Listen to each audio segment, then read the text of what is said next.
Okay, so today's video is going to be about the differences between assets and liabilities.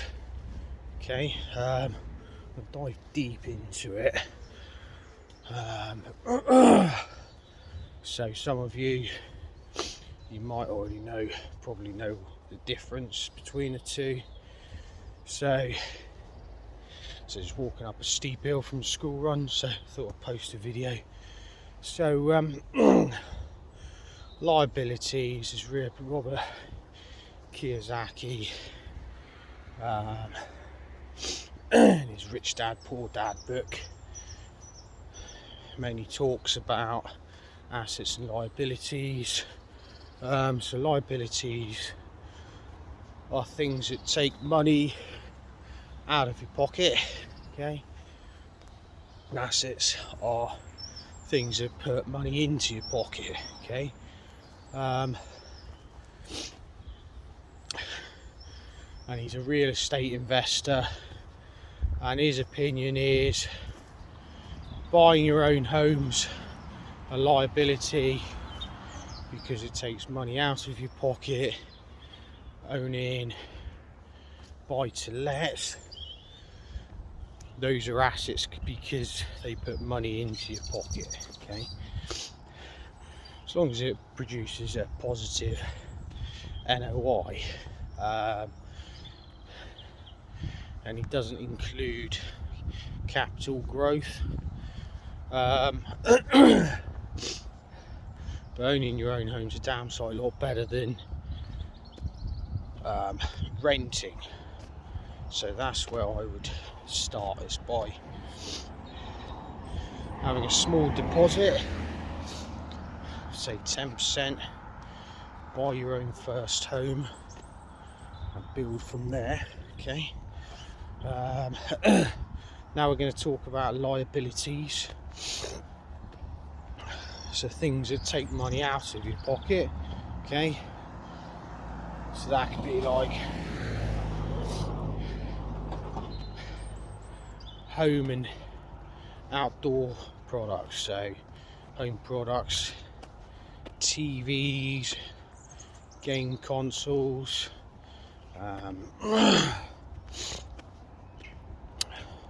furniture, if it's on a lease, okay, or even if you buy it brand new. A lot of the stuff I have in my house I've bought second hand, okay,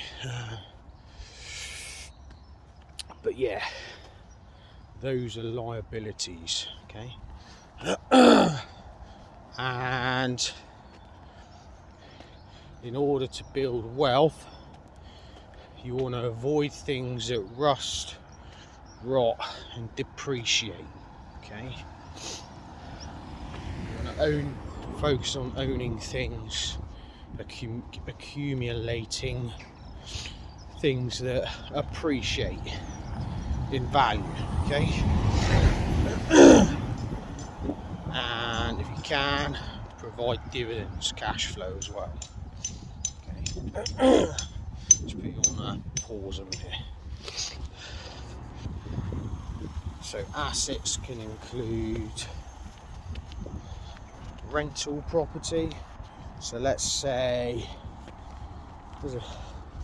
there's a long argument on this, on whether you should buy your own home to live in or start a buy-to-let first.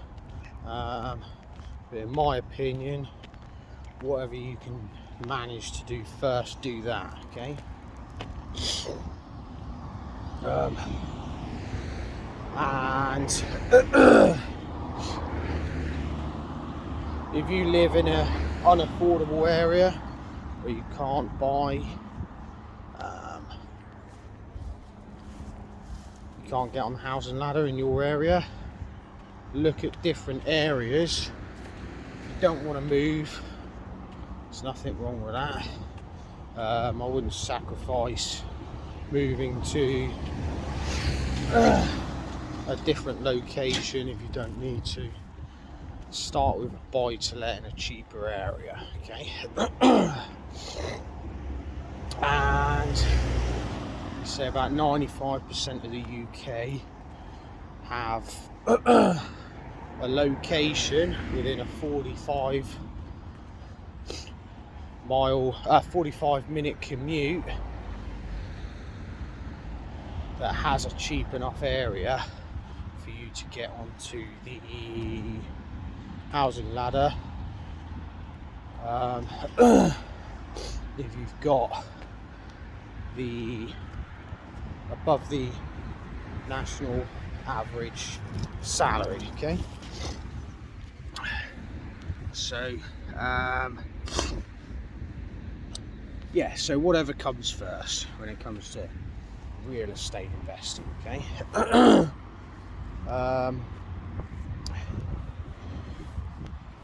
If you think to yourself, oh, I need a huge deposit to even get started, what you want to do is you don't need to start investing in real estate, okay?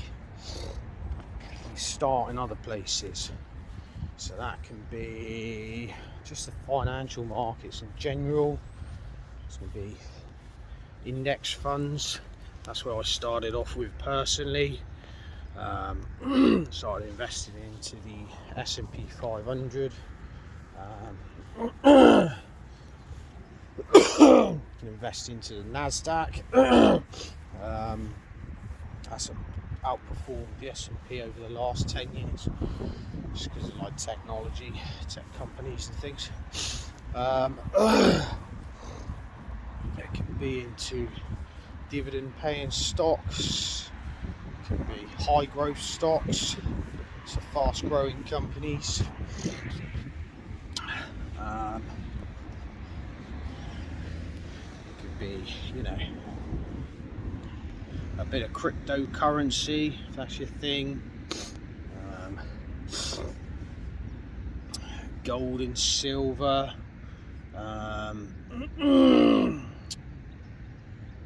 REITs, okay, real estate investment trusts, okay. So you got real estate investment trusts, those are stocks, okay. And to be able to be on the stock exchange as a REIT, you have to share 90% or more of your net operating income. You have to share that out in dividends, okay? So you can get some high paying dividend stocks that are REITs, okay? That cash flow you there, okay? There's many other alternatives, okay? You've got to start, okay? If you think to yourself, oh, I've got to start in real estate, but I need like 25 grand before I can start, probably even more than that, to be honest, especially now, you don't need to start there, okay? You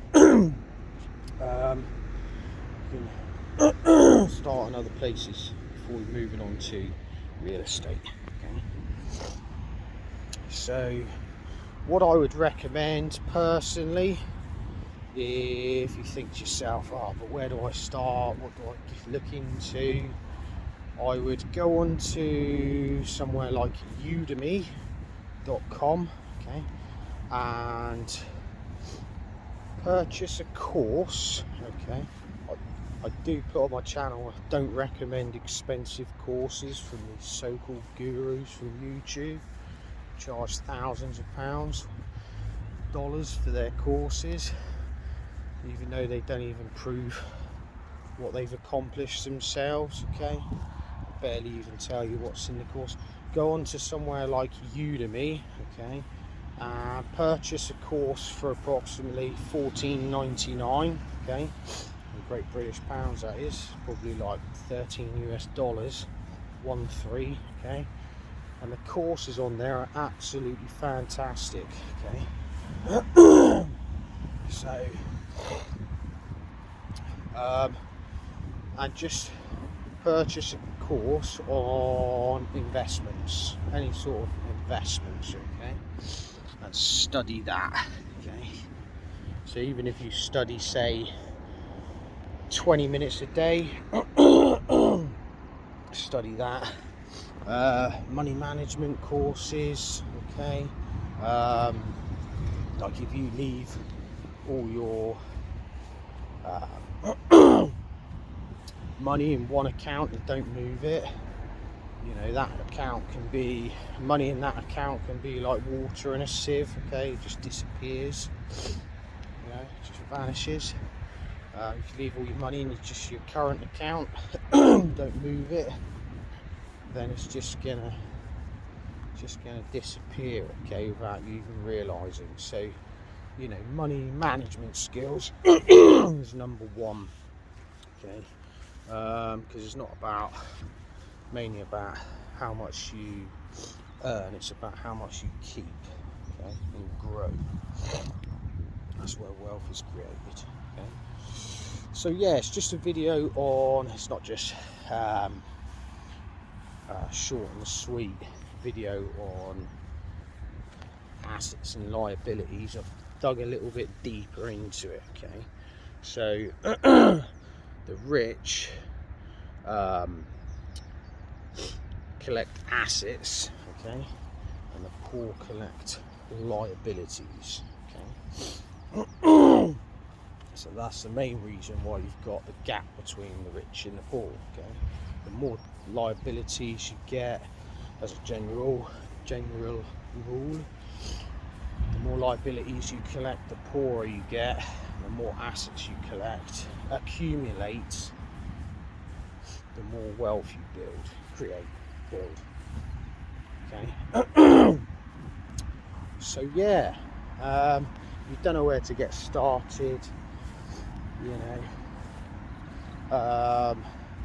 One of my favourite books on investment and psychology and things is probably Money Master the Game by Tony Robbins, okay.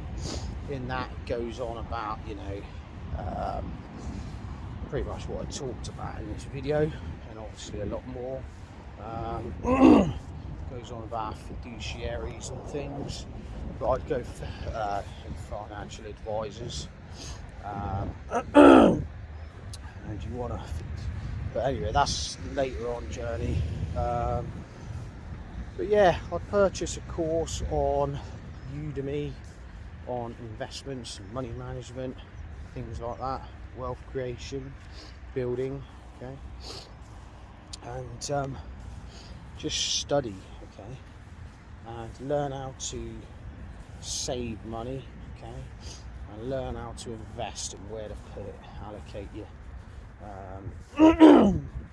savings you accumulate, okay, and build wealth, okay. And you can start off with as little as £1. You can buy fractional shares, so let's say, for example, Berkshire Hathaway's the most expensive stock on the stock exchange. I think it's trading at, for full shares, trading at about 450,000, but you can purchase fractional shares of Berkshire Hathaway from as little as £1, okay. So if you bought £1's worth of, or $1's worth, if you've got an American account, but then if you've got an American account, ideally you want the EIN number, and you need a US mailing, not a mailing address, yeah, a mailing address, etc. Anyway, that's off topic. As little as $1, as little as €1, okay, one of whatever strong currency you're in. You can own $1's worth of Berkshire Hathaway stock, so that would be like 0.00001% of a share, Berkshire Hathaway, okay. So you can just start with as little as £1. But yeah, any questions, guys, any comments, leave them in the comments section. I'll respond to all your messages. And yeah, if you like the video, click the thumbs up button, and I'll look forward to posting some more. So I haven't been doing it for a while. I haven't posted in a while. It's just been super busy. But here's one for you. I'm back, and see you on the next one. Peace.